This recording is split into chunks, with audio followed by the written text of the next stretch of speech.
Hello दोस्तों, मुख्य मुद्दा चैनल में आप लोगों का हार्दिक स्वागत एवं अभिनंदन है। दोस्तों, मैं आज आप लोगों को बताने ही नहीं दिखाने भी जा रहा हूँ बारहमासी टमाटर का खेती कैसे करें तथा सड़ी हुई प्याज का 4 गुना कीमत कैसे वसूल करें। साथ साथ प्याज का बीज कैसे तैयार किया जाता है, इसका विधि भी मैं आप लोगों को सामने प्रस्तुत करूँगा। साथ में इस वीडियो के माध्यम से मैं आप लोगों को यह भी दिखाऊँगा कि बिना खाद एवं बिना दवा के मटर का पैदावार कैसे तिगुना करें।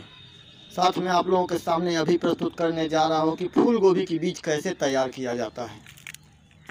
तो दोस्तों, चारों विषयों में से सबसे पहला विषय है बारहमासी टमाटर की खेती। देखिए, आप लोगों के सामने प्रस्तुत है। टमाटर का नाम आते ही एक स्वादिष्ट भोजन का तस्वीर उभर आता है। दोस्तों, टमाटर के अभाव में अपना पड़ोसी देश पाकिस्तान का सरकार तक गिर जाता है। पाकिस्तानी बेगमें कहती है कि भले ही पाक अधिकृत कश्मीर को दे दो, लेकिन भारत से टमाटर ज़रूर मंगाओ। टमाटर के अभाव में हर सब्जी फीकी लगती है, सलाद तो बन ही नहीं सकता। बरसात के दिनों में टमाटर तो मिलता है, लेकिन स्टोर वाला उसके अंदर का जो भी जूस होता है, अर्थात जो उसका पानी होता है, गीलापन होता है, बिल्कुल सूख जाता है और बिल्कुल निस्वाद हो जाता है। और टमाटर का खेती करने वाला हर जानकार लोग जानते हैं कि बरसात आते ही टमाटर बिल्कुल गल जाता है। लेकिन जो मैं ये टमाटर आप लोगों के सामने प्रस्तुत है, इसको ज़रा गौर से देखिए। ये बिल्कुल रस्सी के सहारे दीवार पर टांग दिया गया है, मतलब बांध दिया गया है, और ये बिल्कुल लता की तरह पेड़ पर चढ़ता है, बिल्कुल लौकी की तरह चढ़ता है और फलता है। फल का औसत भी इसका 100% है। देखिए, आप लोगों के सामने प्रस्तुत है, गौर से देखिए। हर पौधे को एक रस्सी से बांधकर दीवार में लटका दिया गया है ताकि यह लौकी या नेनुआ की तरह एक लता के रूप में ऊपर चढ़ जाए। देखिए, अभी ये प्राथमिक स्टेज में है। इस टमाटर के फल का छिलका थोड़ा मोटा होने की वजह से बरसात का भी इसके ऊपर कोई असर नहीं पड़ता है, और यह टमाटर ज़मीन पर भी नहीं फैलता है ताकि किसी भी प्रकार के पानी से सड़न हो तथा किसी प्रकार का रोग हो। लता के रूप में इसके पौधों का ग्रोथ होने के कारण इसे सजावट के रूप में भी लगा सकते हैं, अर्थात दरवाजे के किसी तरफ या किसी खिड़की के यहाँ, जहाँ कहीं भी आप सजाना चाहते हैं, इसके पौधे को लगा दिए। बिल्कुल आपके सजावट के लिए बहुत ही उपयुक्त पौधा है। साथ साथ इसका फल बहुत ही स्वादिष्ट एवं बहुत ही खट्टा होता है। एक छोटा सा टमाटर यदि आप डाल देंगे तो पुराने 4 टमाटर के बराबर एक सब्जी को खट्टा कर देता है। इसे आप गमला में लगाकर भी अपने घर की सजावट कर सकते हैं।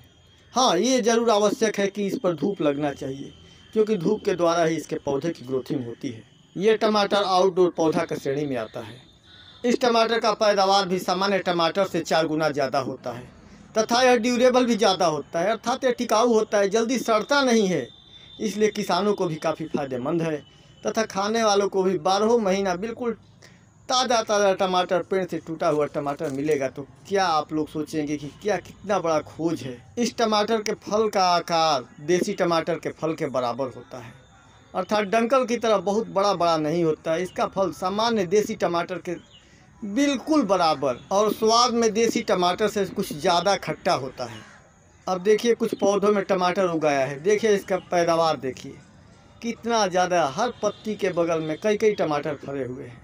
देख लीजिए, इसके फल की कैपेसिटी देख लीजिए, बिल्कुल अंगूर की तरह। देखिए, इसे किस तरह रस्सियों के सहारे बांधा गया है ताकि बाढ़ में या किसी प्रकार के बारिश में इसको किसी प्रकार का नुकसान न हो, ताकि ये 12 महीना पैदावार दे सके। इसलिए इस नस्ल को बारहमासी टमाटर भी कहा जा सकता है, क्योंकि यह हर मौसम में फल देता है। दोस्तों, मैं आप लोगों को अगले विषय बिना खाद और बिना दवा का मटर का पैदावार तिगुना कैसे करें।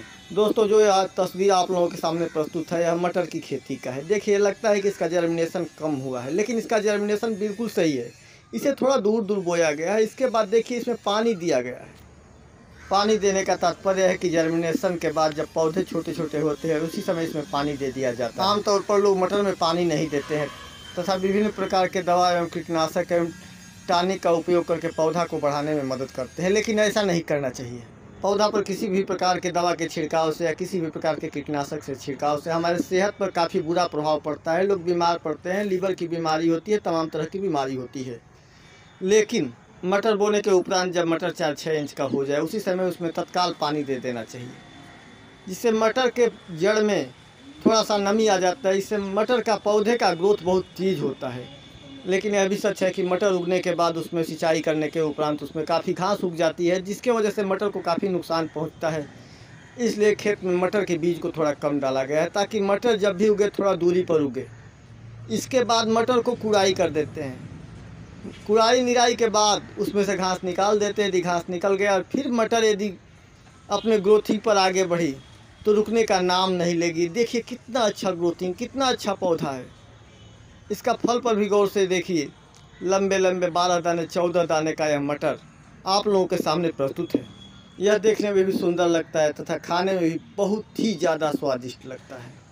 जब एक सिंचाई एवं एक निराई गुड़ाई से हमारे पैदावार तिगुना हो जाए, जिससे हमें एक अच्छा खासा लाभ मिले, तो क्या ज़रूरत है महंगी दवा देने से।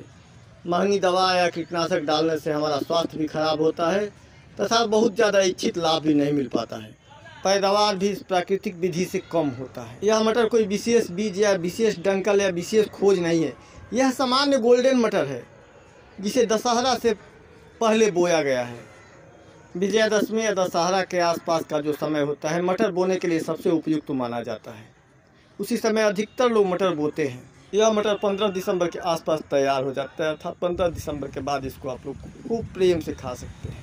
शुरुआती दौर में मटर के पौधों में पानी देने की वजह से जब इसके जड़ को ताकत मिलती है तो यह ग्रोथिंग होता है। ग्रोथिंग के वजह से यह मटर का ड्यूरेबिलिटी अर्थात टिकाऊपन भी काफ़ी बढ़ जाता है। यह मटर पूरा दिसंबर, जनवरी, यहाँ तक कि 15 फरवरी तक बिल्कुल हरा भरा रहता है, जिसके वजह से इसका पैदावार भी तिगुनी से भी ऊपर हो जाती है। देखिए तो इसके पैदावार की वानगी आप लोगों के सामने प्रस्तुत है। देखिए इसका फल, इसका ग्रोथिंग कैपेसिटी देखिए, इसकी फल की कैपेसिटी देखिए, इसके क्वालिटी देखिए। फल भी तैयार है और फूल भी रहा है। यह साफ साफ इंगित कर रहा है यह पौधा कि इसके ड्यूरेबिलिटी अर्थात टिकाऊपन बहुत ज़्यादा है।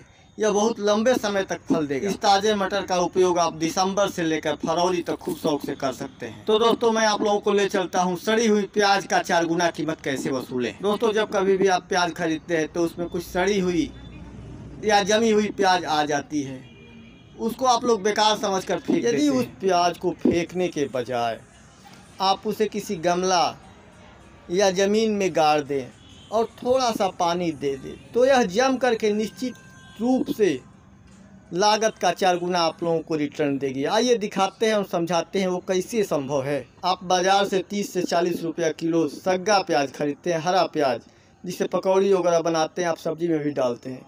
यह वही सड़ी हुई प्याज होती है जो ज़मीन में बो दी जाती है, या जमी हुई प्याज होती है जो ज़मीन में बो दी जाती है।